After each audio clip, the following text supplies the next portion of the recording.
안녕하세요. 지금의 세상입니다. 이번 주도 문을 활짝 열었고요. 오늘 날씨가 너무너무 좋네요. 하늘이 정말 예쁜 것 같습니다. 이런 날 저도 나가고 싶은데 나가서 놀러 가고 싶어요.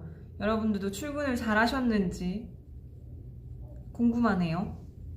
아무튼 이번 주 고민과 추천책을 연결해드리는 지금의 고민과 책 시간인데요. 이번 주 고민은 어떤 고민이냐라고 하면 바로 이 고민입니다. 이것도 조금 오래 붙어져 있었네요.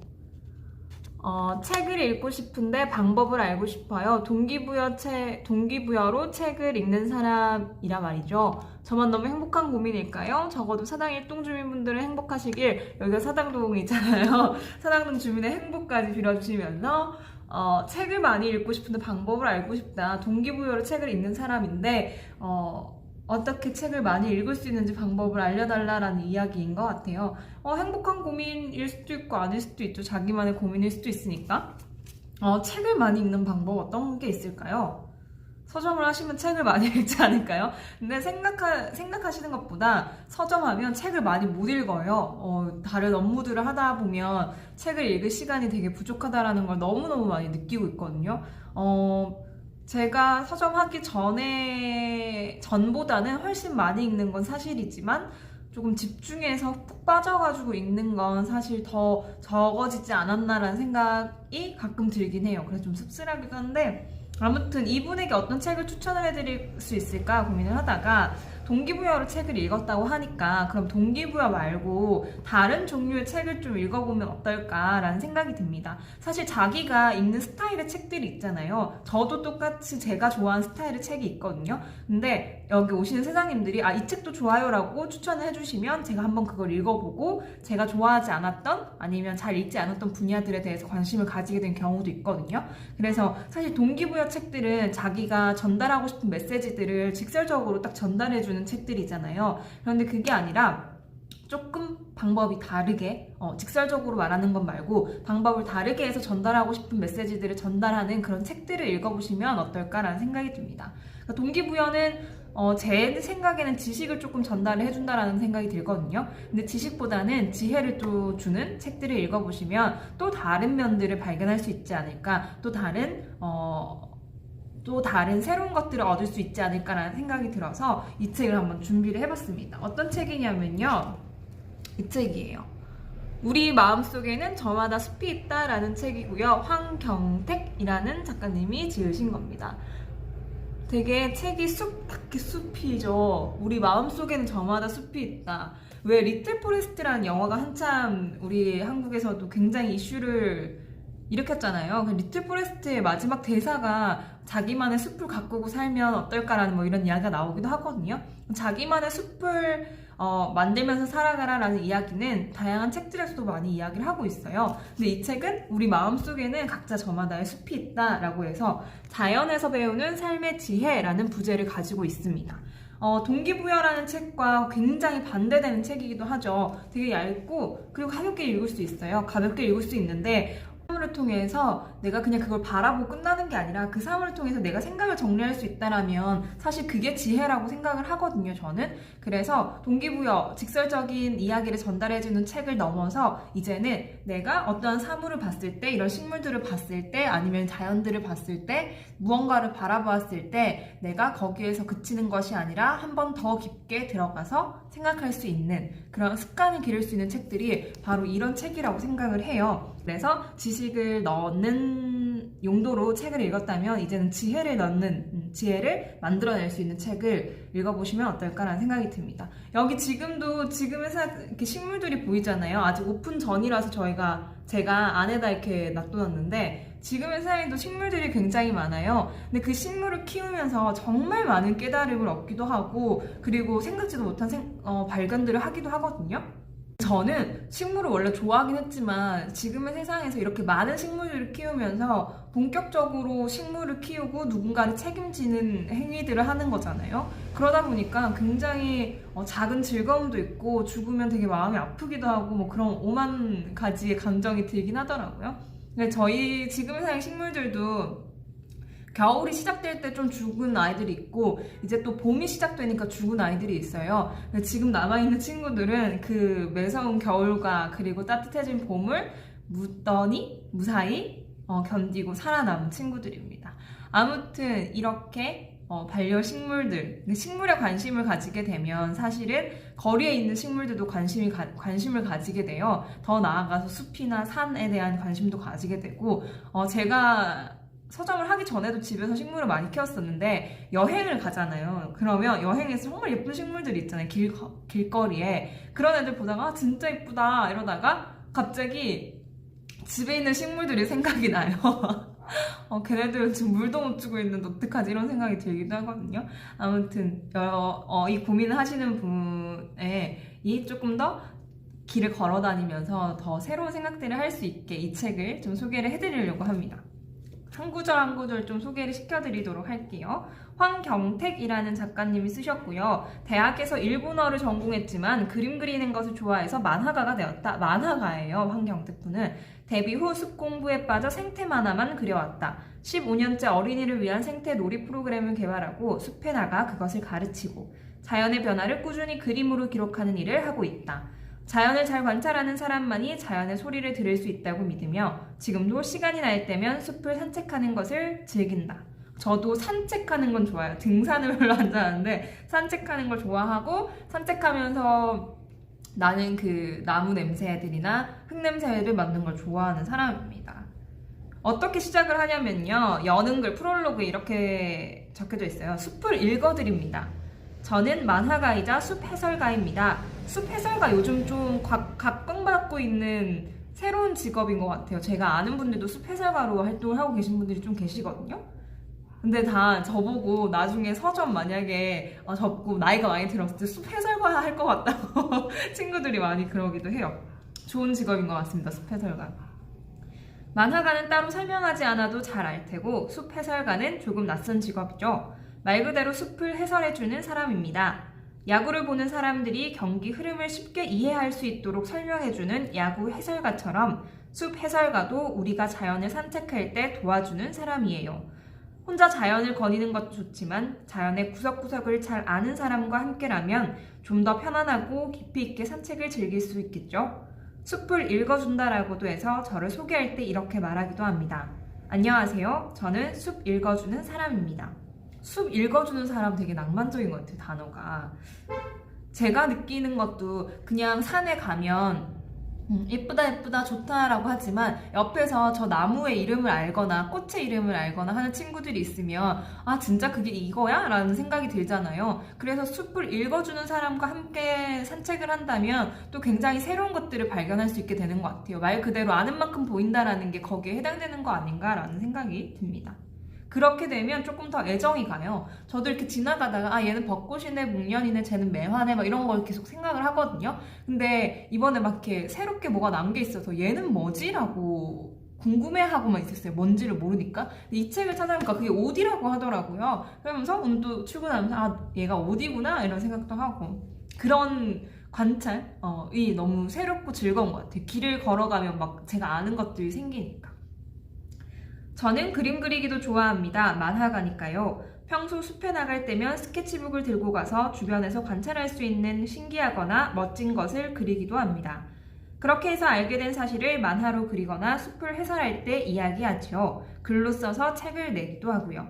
숲 해설은 숲속 생물들을 잘 분류하고 연구한 다음 그것을 사람들에게 알려주는 일이 아닙니다. 숲속 생물들의 삶과 그들이 하는 이야기를 먼저 깊이 이해하고 인간의 이야기로 바꿔서 통역해주는 일이죠. 자연과학의 인문학적 해석이라고 할까요? 숲속 생물들이 가진 삶의 전략이나 가치는 결코 우리와 동떨어진 이야기가 아닙니다. 오히려 아주 가깝게 연결되어 있어요. 이런 이야기들을 잘 전달하기 위해서는 자연과 관련된 여러 가지 지식을 쌓기보다는 자연을 어떻게 바라볼 것인지 고민하는 자세가 필요합니다. 저는 이 책을 통해 저마다의 관점으로 자연을 읽어내고 이해하는 방법에 대해서 주로 말하려고 합니다. 라고 시작을 합니다. 여기서 이야기하는 것 중에서 가장 포인트가 자연에 관련된 여러 가지 지식을 쌓는 용도가 아니야, 이건. 그냥 자연을 어떻게 바라볼 것인지 작가의 시선을 본 다음에 너에게도 적용을 해보면 어때? 라는 이야기를 전달해주고 있는 것 같아요. 되게 가볍게 읽을 수 있는 책인데 이 책을 읽으면 약간 할아버지가 길 걸어가면서 이거 뭔데? 이거는 이렇게 되고 이런 인생은 이렇게 되고 약간 그런 식으로 이야기를 풀어주는 느낌이거든요. 그래서 그런지 좀 편안하게 읽을 수 있으면서도 따뜻해지는 그런 내용이더라고요. 몇 구절 좋았던 구절들을 조금 소개를 해드리려고 하는데요. 이렇게 중간중간에 나무 그림도 있고 이 나무가 뭔지에 대한 이야기가 있어요. 이런 것들을 보고 나니까 제가 길 가다가 얘는 그러면 이 나무인 거구나 라는 생각이 들면서 조금 더 제가 걸어오는 길들이 재밌어지는 그런 경우가 되는 것 같습니다. 집에서 숲까지 그냥 온 것 같지만 가만 생각해보면 발로 많은 땅을 밟고 걸어왔습니다. 낙엽을 밟을 때는 푹신하면서도 바스락거리는 감촉이 느껴집니다. 이끼가 낀 곳은 신발을 벗고 맨발로 걸어볼까요? 양탄자처럼 푹신할 거예요. 숲에 들어오면 이동하는 장소마다 새로운 풍경이 보입니다. 나뭇잎 모양도 모두 다르고 이파리 색깔도 다르고 애벌레 생김새와 색깔도 각양각색이에요. 어제는 잘 몰랐는데 지금 보니 예쁜 꽃이 피는 식물이 살고 있기도 하고요. 라는 이야기가 들어가 있습니다. 제가 이제 지금 봄이잖아요. 하루하루 다르게 나무들에 꽃이 피고 있고 새순들이 돋고 있어요. 그래서 진짜 이렇게 식물이라는 게 너무 신기한 거예요. 날씨 따뜻한 거 어떻게 알아가지고 이렇게 갑자기 막 우두두두 피어나는지 그런 걸 보면서도 사색을 할 수 있죠. 그런 걸 보면서 그냥 예쁘다 하고 지나갈 수 있지만 여러 가지 생각들을 할 수 있잖아요. 저는 이런 방법, 이 책에 있는 방법들 중에서 비슷하게 제가 사용하는 방법이 겨울 때 좀 그랬던 것 같아요. 제가 이사를 했는데 굉장히 큰 목련나무가 있는 거예요. 그 목련나무에 그렇게 추운데도 애들이 봉우리를 맺어가고 있더라고요. 그런 걸 보면서도 이렇게 추운데도 쟤네들은 봄에 꽃을 피우기 위해서 저렇게 부단히도 노력하는구나. 이런 과정들을 내가 봤으니까 진짜 활짝 봄에 피면 더 예쁘겠지라는 생각이 들더라고요. 이런 류의 이야기가 여기에 이렇게 다 담겨져 있어요. 또 볼까요? 단순히 나무나 식물들의 이야기만 있는 게 아니라 그것들을 보고 자연과 함께하는 삶을 통해서 이 작가님이 생각하신 인생의 정리나 그리고 생각의 정리 그리고 관점의 정리들이 담겨져 있는 책이거든요. 자존감을 높이려면 긍정적으로 자신의 미래를 생각하며 무엇이 되고 싶은지 꿈을 꿔라. 그리고 그 꿈을 향해 열심히 노력해라. 잘하는 사람은 열심히 하는 사람을 이길 수 없고 열심히 하는 사람은 즐기는 사람을 이길 수 없다. 지금 좋아하는 일을 즐기면서 꾸준히 하다 보면 언젠간 꿈을 이룰 것이다. 이런 이야기가 동기부여 책에 많죠. 그러니까 동기부여 책이 많다라고 이 책도 시작을 하고 있어요. 근데 이분은 이런 의문을 갖는 거예요. 근데 도대체 꿈은 뭐고 자존감은 뭘까요? 지금 세상은 꿈과 자존감으로 미쳐 돌아가는 게 아닐까요? 우리가 모두 꼭 꿈이 있어야 할까요? 모두 다 자존감이 높아야 할까요? 자존감은 높지 않아도 됩니다. 적당하면 되죠. 게다가 자존감도 결국 자아에서 출발합니다. 내가 어떤 사람인지 알아야 무엇을 좋아할지, 싫어할지, 어떤 것을 보완해야 할지 알 수 있잖아요. 내가 어떤 사람인지 모르는데 어떻게 내가 좋아하는 것을 찾을 수가 있겠어요? 어떻게 꿈을 꿀 수도 있겠어요? 좋아하는 게 여러 개여도 됩니다. 오늘은 이걸 좋아했는데 내일은 다른 걸 좋아해도 돼요. 청소년 시기에는 하고 싶은 것도 많고 하기 싫은 것도 많을 거예요. 또 어떤 삶을 살아가야 하는지 주변에서 방향을 제시하고 좋은 길로 안내하는 과정에서 가끔 강요하기도 할 테고요. 이런 식으로 인생 조언도 담겨져 있습니다. 대부분의 책들은 꿈을 찾아라 그리고 자존감을 높여라 라고 얘기했지만 우리 꼭 꿈과 자존감이 높아야 돼? 그냥 이렇게 살면 안 돼? 라는 이야기들도 있는 그런 책입니다. 또 보면 재밌었던 건 이거였어요. 그런데 꽃이 피는 식물이 먼저 지구에 출현했을까요? 곤충이 먼저 출현했을까요? 꽃이 피는 식물이 먼저 출현했냐 아니면 곤충이 먼저 출현했냐라는 의문이거든요. 근데 여기서 답은 곤충이 먼저 이 세상에 나왔답니다. 꽃을 피우는 식물보다 약 2억 년이나 먼저요. 당연히 꽃을 피우는 식물은 이미 번성해 있는 곤충들을 이용하면 수월하겠지요. 그래서 곤충을 불러서 매개자로 쓰는 겁니다. 곤충을 유혹하는 무기로 꿀을 만들어 나눠주면 꽃가루를 묻히는 거죠. 꿀이 아니더라도 어떨 땐 색깔로, 어떨 땐 모양으로, 어떨 땐 향기로 다양하게 곤충을 유혹합니다. 꽃이 피는 이유는 우리가 어버이날이나 졸업식, 생일 때 선물로 주기 위해서가 아니라 바로 꽃가루 매개자인 곤충을 유혹하기 위함입니다.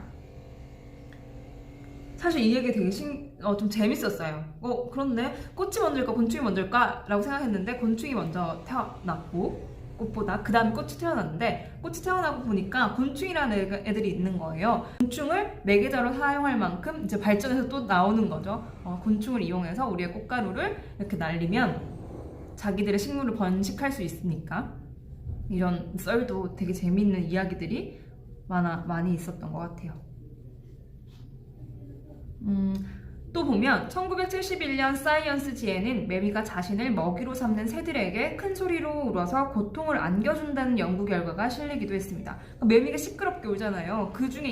그런 이유 중에 하나가 새들에게, 자기를 잡아먹는 새들에게 고통을 주기 위해서다. 그럼 안 잡아먹으니까 그런 연구가 실리기도 했대요. 특히 도심에서 우는 말매미 소리는 다른 매미 소리보다 커서 곁을 지나게 될 때면 시끄럽다는 생각이 들곤 하죠. 그런 말매미 소리도 도심 속 소음에 묻히지 말고 짝에게 잘 들리라고 울어대는 소리라고 하니 한편으로는 짜증만 내기보다는 안쓰러운 녀석이라며 이해해줄 필요도 있겠네요.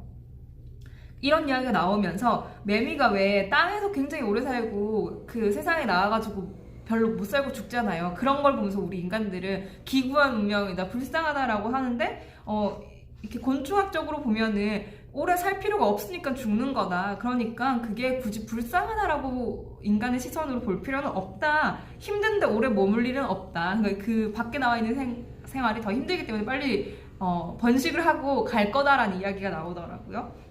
이런 걸 보면 사고 전환이 되는 것 같아요. 그러니까 맵이 너무 불쌍하지, 땅에서 저렇게 오래 살다가 나와가지고 별로 못 산대 라고 생각했는데 그거 아니야.